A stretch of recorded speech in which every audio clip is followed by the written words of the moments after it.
सौभाग्य का यह क्षण, अत्यंत मनोरम दृश्य हमारे बीच हमारे विशेष अतिथि, हमारे राजकीय अतिथि छत्तीसगढ़ प्रांत के यशस्वी मुख्यमंत्री माननीय भूपेश जी बघेल हमारे बीच उपस्थित हो चुके हैं। हमारे सदगुरु के द्वारा पुष्पगुच्छ से आपका स्वागत किया गया। हमारे साथ में, आपके साथ में हमारे मुख्यमंत्री महोदय के साथ में गृह मंत्री श्री ताम्रध्वज साहू जी भी उपस्थित हो चुके हैं। आपके साथ हमारे परिवहन मंत्री एवं वन मंत्री श्री मोहम्मद जी अकबर, आप भी हमारे बीच उपस्थित हुए हैं। और हमारे साथ विधायक भाटापारा से पधारे हुए श्री शिवरतन जी शर्मा जी उपस्थित हैं। साथ ही हमारे बेमेतरा क्षेत्र के विधायक श्री आशीष जी चावड़ा, आप सभी मंचासीन हो चुके हैं और हम इस सभा का सुंदर आनंद ले रहे हैं। सबसे पहले हम अपने अतिथियों का हृदय से स्वागत करेंगे। हमारे माननीय मुख्यमंत्री महोदय का स्वागत हमारे छोटे साहब, हमारे प्रमुख पूजनीय गुरु गोस्वामी डॉक्टर भानु प्रताप साहेब से अनुरोध है, आप पुष्प गुच्छ के द्वारा हमारे माननीय मुख्यमंत्री महोदय का सत्कार करेंगे। तालियां।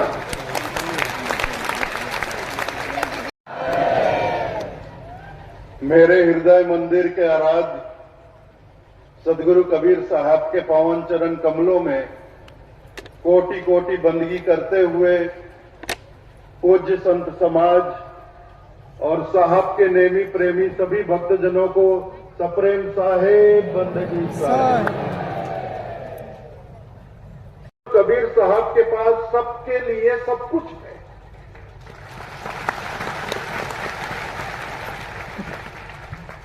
सदगुरु कबीर से कोई योगी मिला तो साहब ने उनसे योग की बात की, कोई ध्यानी मिला तो ध्यान की बात की, कोई ज्ञानी मिला तो ज्ञान की बात की, कोई अनुरागी मिला तो अनुराग की बात की।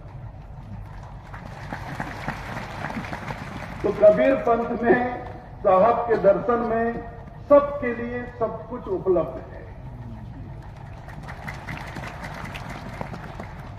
इसलिए आप देखेंगे कि आज कबीर पंथ किसी एक वर्ग विशेष का होकर नहीं रहा,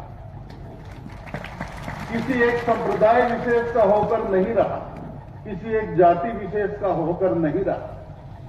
कबीर पंथ में सभी वर्ग के लोग हैं, सभी जाति के लोग हैं, सभी समाज के लोग हैं, सभी संप्रदाय के लोग हैं। क्योंकि कबीर साहब से सबको कुछ न कुछ प्राप्त होता ही है। इसलिए प्रतिवर्ष बसंत पंचमी से माघ पूर्णिमा तक कबीर धर्म नगर दामाखेड़ा की इस पावन धरती पर विगत 119 वर्षों से माघ मेला, जिसे हम सदगुरु कबीर संत समागम समारोह कहते हैं, इसका आयोजन होता आ रहा है अनवरत। और साहब के जो भक्त हैं, अनुयायी हैं और अगर फॉलोअर नहीं हैं तो जो सदगुरु कबीर साहब से प्रेम करते हैं, उनसे प्रभावित हैं, ऐसे लोग भी बहुत संख्या में यहां पधारते हैं। बहुत अच्छा लगता है, ये देखकर बहुत अच्छा लगता है। और मुझे विश्वास है कि हमारे सम्माननीय मुख्यमंत्री जी को भी ये देखकर बहुत हर्ष होता होगा कि उनके राज्य में एक ऐसा स्थल भी है, एक ऐसा मेला भी होता है जिसमें सिर्फ छत्तीसगढ़ के लोग नहीं अपितु पूरे भारत से लगभग 18 राज्य के लोग यहां उपस्थित होते हैं।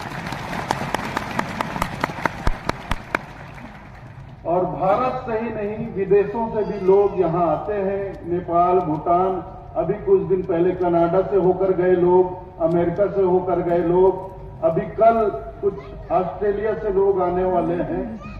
उन्हें इस मेले की तिथि का ध्यान नहीं रहा, वो लोग लेट हो गए, विलंब हो गया, उनको कल आने वाले।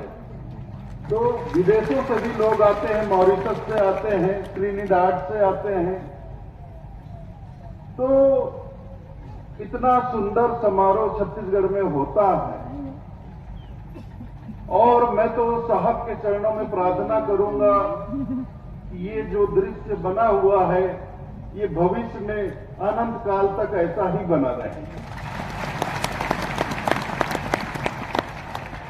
लेकिन इस कार्य में हमारे सम्माननीय मुख्यमंत्री आदरणीय भूपेश बघेल जी को अपना भरपूर सहयोग प्रदान करना होगा। ये मेरा विनम्र अनुरोध, क्योंकि एक छोटी सी समस्या आ रही है इस कार्य में माननीय मुख्यमंत्री जी, कि हमारे सिमगा ब्लॉक में दामाखेड़ा से 2 किलोमीटर, 3 किलोमीटर, 4 किलोमीटर, 5 किलोमीटर के दायरे में स्पंज आयरन की फैक्ट्रियां को मंजूरी दी जा रही है। अब स्पंज आयरन और उद्योग लगने से हमारे सिलतरा और उर्ला का क्या हालत हो गया है, ये किसी से छुपा नहीं, आपसे बेहतर कोई नहीं जानता है। धरतीवा से आगे निकलते ही ऐसा लगता है मानो वहां कोई परमाणु बम गिर गया हो। चारों तरफ धुआं ही धुआं, काली की काली। उस औद्योगिक क्षेत्र में किसी भी गांव में जाइए, हर गांव वासी त्रस्त है, त्रस्त, दुखी है। लोग पलायन करने लग गए हैं, अपना गांव छोड़ छोड़कर भागने लग गए हैं। इतना धूल, धुआं, जहरीले केमिकल उद्योग में उपयोग किए जाते हैं कि वहां आसपास रहने वाले लोगों को चर्म रोग हो रहा है, श्वास का रोग हो रहा है, और कई प्रकार के रोग हो रहे हैं। और प्रदूषण इतना कि पूछो मत। धूल, काले धूल, दिन में 4-4, 5-5 बार उन्हें झाड़ू लगाना पड़ता है, और झाड़ू जब लगाते हैं तो काले काले धूल। लोग अपना कपड़ा धोकर सुखा नहीं पाते, कपड़े काले हो जाते हैं। कुछ खाने पीने बड़ी बिजोरी बनाते हैं तो उसको छत पे सुखा नहीं सकते, वो काले पड़ जाते हैं। तालाब का पानी, मतलब नहाना तो छोड़, उसमें हाथ धोना भी मुश्किल हो जाता है। तालाब के पानी के ऊपर काली परत जम जाती है। तो माननीय मुख्यमंत्री जी, मुझे पूरी जानकारी मिली है कि बिल्कुल हमारे दामाखेड़ा, ये दामाखेड़ा है, इसके बिल्कुल दायरे में से, सर्कल में, बिल्कुल 5-6 किलोमीटर के सर्कल में लगभग 16-17 ऐसे उद्योगों को मंजूरी दी जा रही है। तो फिर माननीय मुख्यमंत्री जी, हम लोग कितने दिन दामाखेड़ा में रह पाएंगे? ये संत समागम समारोह जो आप देख रहे हैं, ये कितने बरस तक चल पाएगा? ज्यादा से ज्यादा 5 साल, 10 साल, 15 साल, 20 साल। फिर तो कोई यहां बैठ भी नहीं पाएगा माननीय मुख्यमंत्री जी, क्योंकि इतना धुआं और धूल ढककर काला डस्ट कोयले का फैलता है, गिरता है कि आदमी यहां की बैठ भी नहीं पाता है, ऐसी हालत हो जाती है। तो मैं समस्त कबीर पंथ समाज की ओर से हमारे छत्तीसगढ़ के मुखिया, हमारे मुखिया माननीय मुख्यमंत्री महोदय आदरणीय भूपेश बघेल जी से हाथ जोड़कर विनम्रता पूर्वक निवेदन करता हूं समस्त कबीर पंथ की समाज की तरफ से कि दामाखेड़ा से कम 10 किलोमीटर दायरे को छोड़कर ही किसी भी उद्योग को अनुमति दी जाए, इतनी मेरी प्रार्थना है। और जैसा कि आपने सुना, हमारे गृह मंत्री महोदय, पीडब्ल्यूडी मंत्री वही हैं, आदरणीय, परम आदरणीय ताम्रध्वज साहू जी ने आपको बतलाया कि इस कबीर सागर इसकी भूमि पूजा तो पिछले साल मेले में हो गई थी, वो पत्थर भी लगा हुआ है। माननीय श्री मुख्यमंत्री महोदय के कर कमलों से ही हुआ था, लेकिन टेंडर होते होते 1 साल लग गया। लेकिन अभी 1 तारीख को मेले के दूसरे दिवस माननीय पीडब्ल्यूडी मंत्री, गृह मंत्री ताम्रध्वज साहू जी सायंकाल में यहां पधारे थे, और टेंडर होने के बाद इसका वर्क ऑर्डर जो होता है काम करने के लिए, जिस ठेकेदार को वर्क ऑर्डर लेकर आए थे, और मेरे हाथ से ठेकेदार को वर्क ऑर्डर उन्होंने दिलवाया है। बस ये मेला समाप्त होगा, ये मेला समाप्त होगा, आप लोग यहां से जाएंगे और ये तालाब फूटेगा, पानी निकाला जाएगा और काम शुरू होगा। तो बहुत जल्दी मुझे विश्वास है कि कम से कम 2 साल में ही या 1 साल में ही प्रयास हो कि यह सुंदर सरोवर जैसा हमने इसका प्लान करवाया वैसा आपको उस स्वरूप में ये नजर आए तो बहुत अच्छा रहेगा। भाई मोहम्मद अकबर पधारे हुए हैं। मैं अभी मेले के पहले इनके क्षेत्र में गया था। मैं 3 दिन रुका मैनपुरी में रुका। तो 3 दिन का कार्यक्रम था, लेकिन मैं 1 दिन ही भाग ले सका। मेरा स्वास्थ्य बिगड़ गया। 2 दिवस में कार्यक्रम में भाग नहीं ले पाया। रहा उसी गांव में। इनका ही क्षेत्र है, हमारा कबीरधाम, जिला कबीरधाम, कवर्धा क्षेत्र। और मैं आपको बतलाऊं कि हमारा जो पैतृक गांव है, हमारे गुरुदेव परम पूज्य पंचरी हजूर गृंद मुनि नाम साहब का जो पैतृक गांव है, वो जिला कबीरधाम में पड़ता है, ग्राम बहरमुड़ा। ग्राम बहरमुड़ा के लिए हमारे छत्तीसगढ़ के कृषि मंत्री, पंचायत मंत्री, परम आदरणीय रविंद्र चौबे जी ने बहुत से कार्य प्रस्तावित किए हैं, मंजूरी दी है। तो मैं 15 जनवरी को ग्राम बहरमुड़ा गया था। वहां भूमि पूजन हुई। लगभग 4 करोड़ का काम उन्होंने हमारे पैतृक ग्राम को दिया। तो मैं माननीय रविंद्र चौबे जी का भी हृदय से आभारी हूं कि उन्होंने हमारे परम पूज्य गुरुदेव के पैतृक ग्राम की ओर ध्यान दिया और वहां विकास कार्य के लिए उन्होंने पहल की। हमारे बीच हमारे लोकप्रिय विधायक भी हैं, भाई शिवरतन शर्मा जी। ये हमेशा आश्रम में इनका आना जाना रहता है। ये विधायक रहते हैं तो भी आते हैं, नहीं रहते हैं तो भी आते हैं। ये भूलते नहीं कभी दामाखेड़ा का। हमेशा आते जाते रहते हैं। ऐसा नहीं कि सिर्फ मेले में आते हों। जब भी इधर से गुजरना हो, कभी भी ये आश्रम में आते हैं, मिलने आ जाते हैं, बैठने आ जाते हैं, हालचाल पूछने आ जाते हैं। मुझे बड़ी खुशी होती है, मैं उनका बहुत आभारी हूं। और भाई आशीष छाबड़ा जी है, बेमेतरा के विधायक है। तो आपको ज्ञात होगा कि अभी कुछ बरस पहले, करीब 8 बरस पहले, हमने बेमेतरा जिले में एक कबीर पंथ का बहुत बड़ा मेला प्रारंभ किया है। जैसा आपका दामाखेड़ा मेला देख रहे हो ना, ऐसा ही मेला होता है। ऐसा ही मेला होता है 4 दिवस का। ये पूष मास में होता है, पौष मास में। पौष मास के शुक्ल पक्ष के एकम, दूज, तीज और चतुर्थी को बहुत बड़ा मेला होता है। तो वहां मेला क्षेत्र शासन के द्वारा आरक्षित किया गया है। उस मेला क्षेत्र में आशीष छाबड़ा जी के द्वारा भी बहुत से विकास कार्य किए गए हैं। और हमारे माननीय होम मिनिस्टर जो हैं, ये पहले सांसद थे दुर्ग क्षेत्र से। तो दुर्ग क्षेत्र में ही वो मेला क्षेत्र पड़ता है। दुर्ग लोकसभा क्षेत्र में ही वो पड़ता है। तो जब आप सांसद थे तो आपने भी वहां भवन बनाकर दिया। तो ये देखिए, अभी यहां पे चर्चा हो रही थी, भाई शिवरतन शर्मा जी ने कहा कि कबीर धर्मनगर दामाखेड़ा की विशेषता को देखते हुए प्रथम मुख्यमंत्री अजीत जोगी, माननीय अजीत जोगी जी सम्माननीय, बहुत ही उनका आत्मीय लगाव कबीर पंथ से रहा, कबीर धर्मनगर से रहा।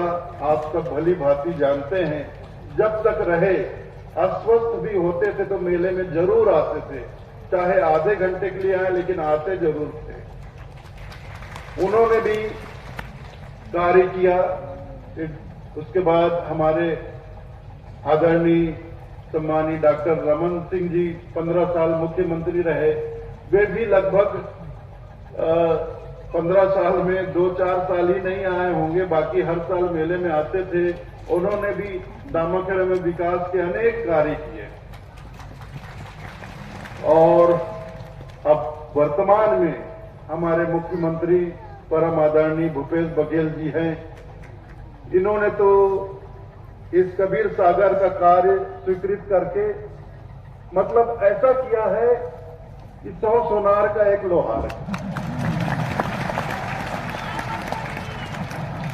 सीधे 20 करोड़ का काम, इस कबीर सागर को बनाने के लिए सीधे 20 करोड़ का इन्होंने राशि मंजूरी कर दी है। तो बहुत सुंदर ये कबीर सागर आपका कबीर सागर बनकर तैयार होगा। इसमें आपको कोई शक की गुंजाइश नहीं है, इसमें कुछ सोचने की जरूरत नहीं है। हम यहाँ रहते हैं, हम नजर रखेंगे, हमारी निगरानी में होगा। और माननीय गृह मंत्री जी, पीडब्ल्यूडी मंत्री ताम्रध्वज साहू जी, वो भली बात इस बात से जानते हैं मैं थोड़ा झगड़ालू किस्म का आदमी हूं।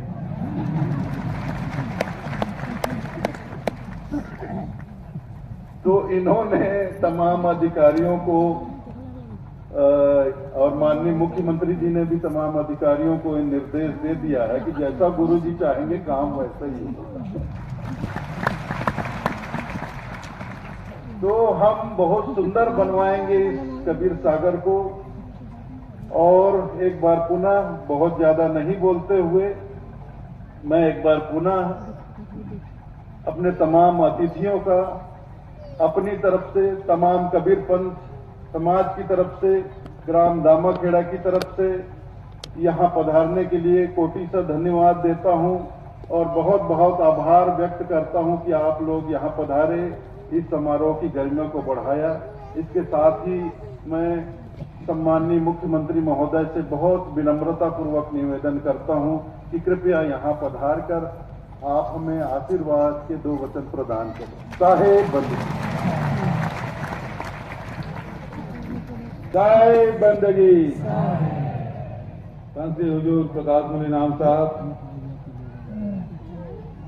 आचार्य कबीर पंथ दामाखेड़ा, नवोदित वंशाचार्य उदित मुनि नाम साहब, डॉक्टर गुरु गोस्वामी भानु प्रताप साहब, आदरणीय गृह मंत्री बड़े भैया ताम्रध्वज साहू जी, वन मंत्री भैया मोहम्मद अकबर जी, स्थानीय विधायक भाई श्री रतन शर्मा जी, बेमेतरा के नौजवान विधायक भाई आशीष छावड़ा जी, प्रकाश पटेल जी, प्रमोद साहू जी, विजय महंत जी और देश के कोनों कोने से आए, हमारे प्रदेश के सभी जिलों से आए कबीर पंथ के मानने वाले कबीरपंथी सभी भाइयों बहनों, युवा साथियों, प्यारे बच्चों, बहुत सारे साथी, सभी राजनीतिक दल के लोग भी आए हैं, हमारे साथ भी हमारे सब साथी उपस्थित है। मैं सबको नमन करता हूं। साथ ही हमारे जिला प्रशासन, पुलिस प्रशासन के लोग भी, अधिकारी कर्मचारी गण भी आए हैं। सबका स्वागत, अभिनंदन।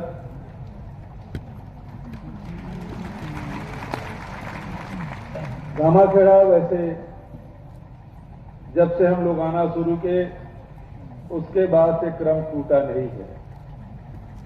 जैसा कि पहले बताया गया शर्मा जी के द्वारा, जब कोविड काल था तभी कार्यक्रम आयोजित नहीं हो पाया था और तभी हम लोग नहीं आए। अन्यथा लगातार साहब के दर्शन करने के लिए, उन्हें नमन करने के लिए, आशीर्वाद लेने के लिए हमेशा हम लोग आते रहे। आज भी ये पावन अवसर मिला।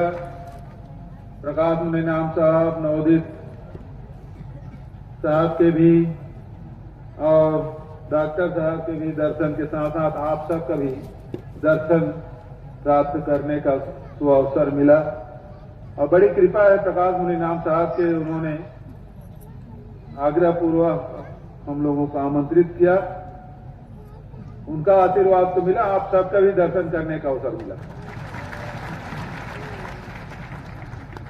जब भी प्रकाश मुनि नाम साहब से मिलते हैं कोई नई बात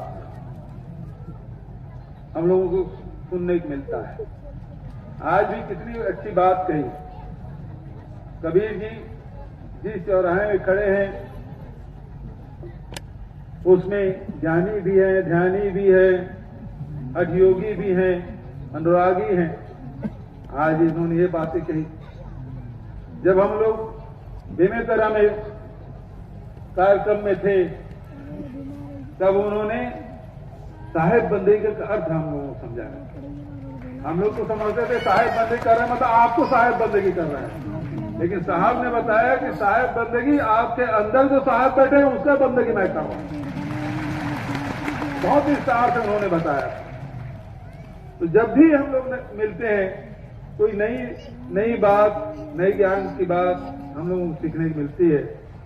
तो मैं पुनः नमन करते हुए अब 5 दिन से लगातार आप लोग सत्संग कर रहे हैं, तो कोई बात ज्ञान की मैं नहीं करूंगा।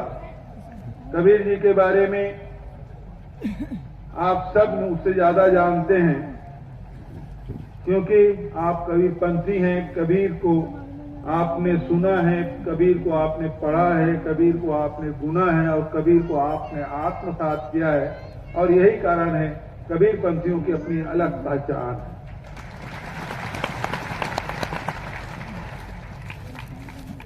इसलिए कोई बहुत ज्यादा बात मैं आपसे कबीर के बारे में नहीं कहना चाहूंगा, लेकिन ये बात बिल्कुल सही है। चाहे युग कोई भी आए, कबीर को कभी बिसराया नहीं जा सकता, भुलाया नहीं जा सकता, उसके बिना जीवन की कल्पना नहीं की जा सकती। कबीर वो है। इसलिए जो शायद ने जो पंथ बताया है, जो रास्ता बताया है, उस रास्ते हम सबको चलना चाहिए। और कबीर जी ने तो सहजता की बात कही है, सरलता की बात कही है, लेकिन आज के जो जीवन है, आधुनिक जीवन है, उसमें कितनी कठिनाई है, कितनी मुश्किलें हैं। बहुत मुश्किलें होने के बाद सबसे बड़ा जो मुश्किल है वो सरल होना। और कबीर जी कहते हैं आप सरल हो जाइए, और सरल होना ही सबसे कठिन है। आज हम लोग इतने आडंबर, इतने सारी बातें, इतने प्रपंच वो सब कर डाले हैं, तो सहज होना, सरल होना बड़ा कठिन।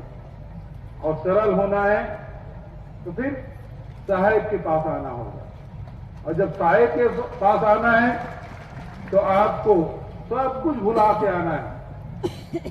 आपके दिमाग में घर की बात है, खेत की बात है, व्यापार की बात है, और साहेब के पास जाएंगे तो भाई ऐसा है, जो घड़ा जो बर्तन में पहले से भरा हुआ है, अब उसमें आप पानी डालेंगे तो पानी नीचे गिर जाएगा। और यदि आप अपने दिमाग में सब ये सारे प्रपंच लेके साहब के पास आएंगे तो साहब ज्ञान की भी बात करेंगे तो आपके दिमाग में आने वाला नहीं है। और इसीलिए कहा संत मिलन को जाइए तज माया अभिमान, और ज्यों ज्यों पग आगे बढ़े कोटि नियत के समान। तो संत के पास आपको जाना है तो सब कुछ दिल दिमाग बिल्कुल खाली होके जाना है, क्योंकि बर्तन खाली रहेगा तभी उसमें पात्र में कुछ डाल पाएंगे। तो आप गुरु के पास जा रहे हैं, साहेब के पास जा रहे हैं, तो ये सब चीजें बाहर छोड़ के आइए, सामा फेरे के बाहर छोड़ के आइए, और उसके बाद साहब के पास आएंगे तो आपको ज्ञान भी मिलेगा, आशीर्वाद भी मिलेगा। और ज्ञान और आशीर्वाद मिल गया, गुरु की कृपा यदि आप पे हो जाए, करना हो गया तो बहुत बड़ी बात है, कृपा भी हो जाए तो आप सबका जीवन सफल हो जाएगा। तो आज और ज्यादा न करते हुए कुछ बातें साहब ने कही है, अब उनका आदेश हम लोगों के लिए, उनका कहा हुआ वाक्य हम लोगों के लिए आदेश होता है। पिछले समय जैसा कि शिवरतन भाई ने बताया कि डॉक्टर साहब ने भी कुछ किया, उसके पहले जोगी जी ने किया, मुझे भी अवसर मिला तो मैं भी कर रहा हूं। मेरा तो उद्देश्य यही है कि छत्तीसगढ़ में जितने भी हमारे धार्मिक स्थल है, सांस्कृतिक कार्यक्रम है, वो सबको हम लोग अच्छा से बनाएं, जो आकर्षक हो, आने वाले यात्रियों को सुविधा मिले, किसी प्रकार की कोई तकलीफ ना हो, चाहे वो दामा खेड़ा की बात हो, चाहे वो बेमेतरा में जगत नाम भूल रहा हूं, लोलेसरा की बात हो, चाहे आज राजीव पुण्य मेला है वहां भी हम लोग जा रहे हैं, उसको संवारने की बात हो। तो जितने भी पर्यटक स्थल है, धार्मिक स्थल है, जो भी यात्री आए वो उसके लिए सुविधा भी होना चाहिए, और जो भी हमारे आस्था का केंद्र है उसके सौंदर्यीकरण करने के लिए, विकसित करने के लिए कोई कमी हम लोग नहीं छोड़ रहे हैं। तो हमारा प्रयास लगातार यही है। तो साहब के आदेश एक बढ़िया सरोवर बनाने की बात है। 20 करोड़ के टेंडर हो चुका है, साहब के निगाम है, और इसलिए ताम्रध्वज भी अब बिल्कुल फूक फूक के कदम रख रहे हैं। भाई हम लोग तो कबीरपंथी नहीं है, लेकिन वो कबीरपंथी है ताम्रध्वज भैया। हम लोग कबीर को मानते हैं, लेकिन वो तो कबीर पंथ के हैं। अब उससे हम लोग गलती करेंगे तो साहब से माफी भी मांग लेंगे, उसकी गलती क्षम्य भी नहीं है। इसलिए अब चूंकि वर्क ऑर्डर हो गया, तेजी से काम होना चाहिए। जो साहब यही निवास कर रहे हैं तो उनकी निगाह में हमेशा रहेगा, और बढ़िया बनना चाहिए, सुंदर बनना चाहिए, ताकि देश दुनिया के लोग आए तो कहे कि दामाखेड़ा में कभी सरोवर बना है, वो बहुत सुंदर। दूसरी बात, यहाँ धर्मशाला की बात है, तो धर्मशाला की भी मैं घोषणा करता हूँ, एक बढ़िया धर्मशाला बने कि यात्रियों को रुकने की सुविधा हो। स्कूल की बात है तो शिक्षा सबसे जरूरी है, अक्षर ज्ञान भी जरूरी है। अब हम लोग तो सदगुरु के पास आए हैं, ज्ञान की बात अलग है, अक्षर ज्ञान दूसरी बात है, लेकिन वो भी बहुत जरूरी है। और इसलिए पूरे प्रदेश में 1000 करोड़ की व्यवस्था मैंने की है, ताकि जितने भी हमारे प्राइमरी स्कूल है, मिडिल स्कूल है, हाई स्कूल है, हायर सेकेंडरी स्कूल है, वो सबके जो जीर्ण शीर्ण हो गए हैं उसको जीर्णोद्धार करना है। अतिरिक्त कमरा की आवश्यकता है तो वहां अतिरिक्त कमरा बनाएंगे। जहां भवन विहीन ताला है तो भवन बनाएंगे। अब यहाँ जीर्ण शीर्ण हो गया, कलेक्टर साहब उसको नोट कर लें, देख लें, इंजीनियर से उसके परीक्षण करा लें, यदि वो खराब हो गया होगा तो डिसमेंटल करने का आदेश दे के नए बिल्डिंग बनाने का काम शुरू होना चाहिए। और अंत में साहब ने जो बात कही है कि पर्यावरण हमारे लिए बहुत महत्वपूर्ण है, और हम सब के लिए, आप सब देखे हैं अभी कोरोना काल में ऑक्सीजन का क्या महत्व है, सब लोग समझ गए।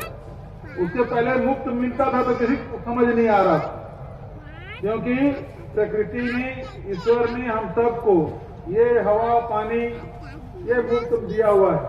लेकिन जब कोरोना काल आया तब समझ आया ऑक्सीजन की कीमत क्या है। वैसे तो नाम दबा तो 1 मिनट में समझ आ जाएगा, लेकिन जितने कोरोना में दिल्ली वाले प्रभावित हुए उतना देश में और कोई प्रभावित नहीं हुआ। ऑक्सीजन के मारे हाय तौबा, कोई गाड़ी में ऑक्सीजन लगाए घूम रहा है, कोई लाइन लगाया हुआ। छत्तीसगढ़ में वो स्थिति नहीं आई, लेकिन ऑक्सीजन बहुत महत्वपूर्ण है। शुद्धता भी होना चाहिए, शुद्ध यदि हवा न हो तो फेफड़े खराब होने की संभावना है, और फेफड़ा ही नहीं खराब हो गया तो फिर शरीर का क्या है। इसलिए जो साहब ने बात कही है कि 10 किलोमीटर के रेडियस में कोई स्पंज आयरन नहीं खुलना चाहिए। इस मंच के माध्यम से साहब के आदेश का पालन करते हुए मैं घोषणा करता हूं कि 10 किलोमीटर के रेडियस में कोई स्पंज आयरन नहीं खुलेगा।